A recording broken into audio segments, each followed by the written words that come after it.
Hey everyone, welcome back to another speculation video. The trailer for version 5.2 was absolutely packed with exciting content, and there's a lot to unpack. We got 3 new areas, 2 saurians, an interlude in the Archon Quest, and even a world quest featuring the adorable little guy. So, let's dive into the details of the livestream and try to figure out what's really going down in version 5.2. The trailer kicks off with the introduction of the Flower Feather Clan and the Masters of Night Wind, along with their incredible saurians. It's clear that these groups are going to play a key role in the upcoming content. Then, we hear someone say, "So Och-Kan is still managing to sow discord after all these years." For those who might not be familiar with Och-Kan, here's a quick backstory. He was the ruler of Natlan, a land with a deep history. He was imprisoned by dragons, which fueled a deep hatred towards them. Over time, his own features became draconic, transforming him into a half-dragon, further intensifying his hatred. He eventually wore a mask to conceal his appearance. However, there was a twist. He was shown kindness by Xbalanque during his imprisonment. Xbalanque, in fact, was one of the few to ever show compassion toward Och-Kan. To learn the origins of Xbalanque, here's my video about him now showing on the screen. Now, with the trailer referencing discord, I think this could hint at the ongoing tensions between humans and saurians.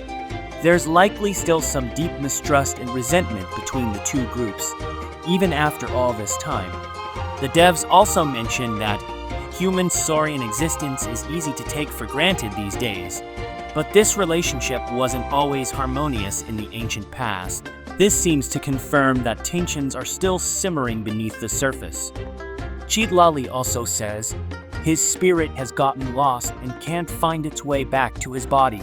The trailer makes it seem like she's talking about Auroran, but I have a strong feeling this ties into the flagship event for version 5.2.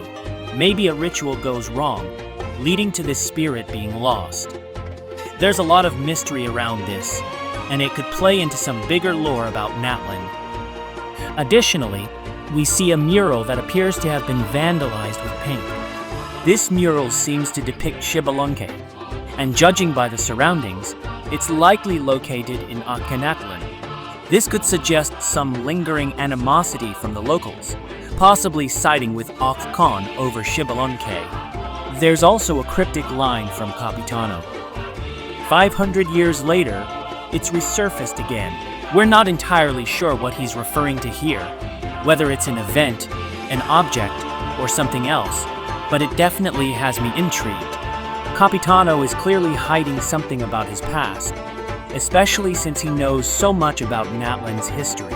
I have explored deeper into his motives in my video, which is linked on the screen now, so don't miss that. Later in the trailer, someone mentions, "I worry that we risk repeating the mistakes of the Cinder City." The Cinder City is a reference to Natlan, and the mistakes might be related to failing to trust the saurians and working towards a peaceful coexistence. This line, combined with the theme of discord, suggests we'll see some major tensions unfold in version 5.2.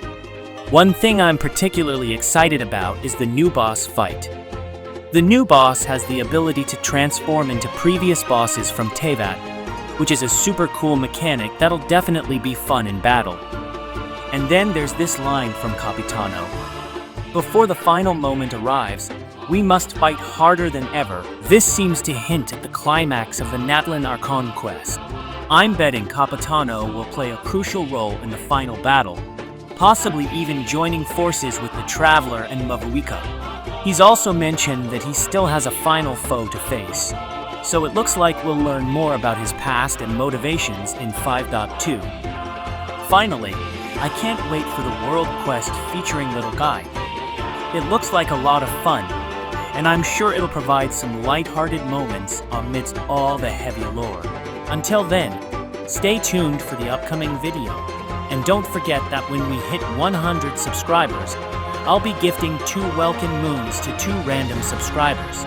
All you have to do to enter is subscribe to the channel and leave a comment on my videos. Once again, thank you so much for watching, and have a wonderful day.